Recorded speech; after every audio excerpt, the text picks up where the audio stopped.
بعد 20 يوما خلف القضبان أفرجت السلطات القضائية الفرنسية عن الرئيس السابق نيكولا ساركوزي من سجنه في مؤسسة لا سونتي وسط باريس، وذلك إثر قبول محكمة الاستئناف طلب الإفراج الذي تقدم به دفاعه، مع إخضاعه بالطبع لإجراءات الرقابة القضائية الصارمة.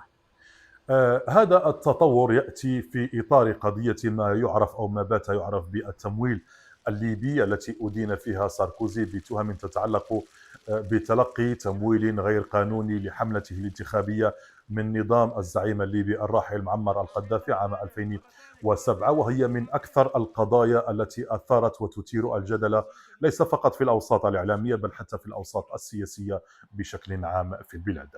بموجب هذا القرار القضائي الجديد يمنع الرئيس السابق نيكولا ساركوزي من مغادرة الأراضي الفرنسية، كما حضر عليه التواصل مع وزير العدل الحالي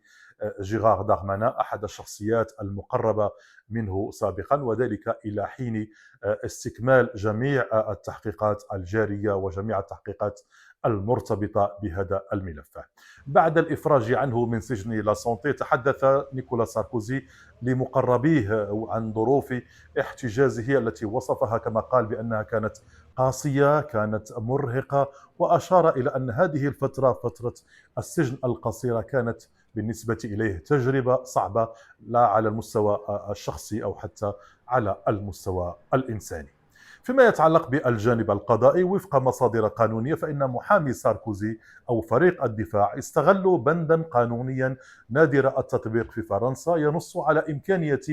استفادة السجناء الذين تتجاوز أعمارهم 70 عاما من الإفراج المقيد لقضاء ما تبقى من عقوبتهم الحبسية في منازلهم تحت الإقامة الجبرية بدل البقاء في السجن. وبالطبع دفاع نيكولا ساركوزي استند إلى هذه المادة في طلبه الموجه إلى محكمة الاستئناف، واعتبر أن الحالة الصحية وأن الحالة العمرية للرئيس السابق نيكولا ساركوزي تبرر اعتماد هذا الإجراء الاستثنائي، وهو ما أخذت به بالطبع المحكمة بشكل جزئي، مع فرض الرقابة القضائية ومنعه من السفر أو حتى التواصل مع أطراف هذه القضية. لكن بالنسبة للدفاع، المعركة لم تنتهي بعد. محامو ساركوزي يستعدون لمواصلة الطعن في الحكم الصادر ضده، والأوساط السياسية في البلاد تتابع باهتمام بالغ هذه التطورات، تطورات هذا الملف الذي يلقي بظلاله على المشهد العام ويعيد إلى الواجهة النقاش حول حدود العدالة وحدود استقلال القضاء في التعامل مع الشخصيات السياسية البارزة. لنستمع هنا إلى ما قاله محامي ساركوزي كريستوف إنغران.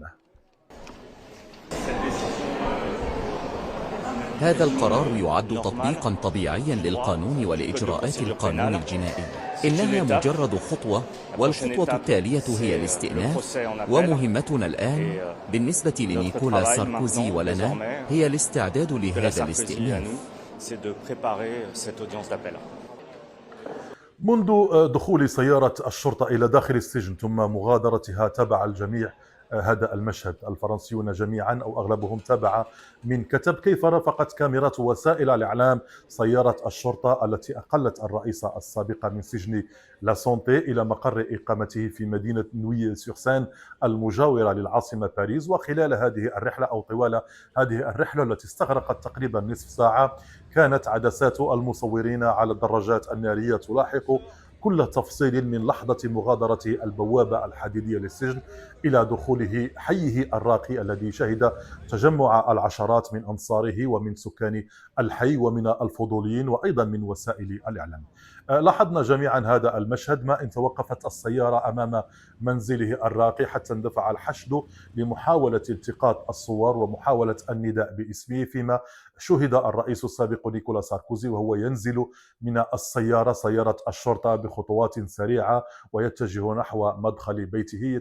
متجنبا الإدلاء بأي تصريح. وقد بدا عليه نوع من الإرهاق، لكنه حافظ على ملامح هادئة في مشهد أعاد إلى الأذهان لحظات دخوله السجن السابقة ضمن الحدث الذي أثار فرنسا وكان الأول من نوعه في تاريخها الحديث. المراقبون الآن يتابعون هذه التطورات المقبلة في هذا الملف الذي ما زال مفتوحا أمام القضاء، بينما يستعد فريق الدفاع لتقديم دفوع جديدة خلال المرحلة المقبلة من هذا الاستئناف بعد استفادة ساركوزي من الإفراج المشروط. وفي الأوساط السياسية يرى الكثيرون أن خروج نيكولا ساركوزي من السجن لن يضع حدا للجدل المتواصل، بل قد يشعله أكثر ويشعله مجددا النقاش حول هذه العلاقة، علاقة المال بالسياسة وحدود العدالة في محاسبة كبار المسؤولين السابقين.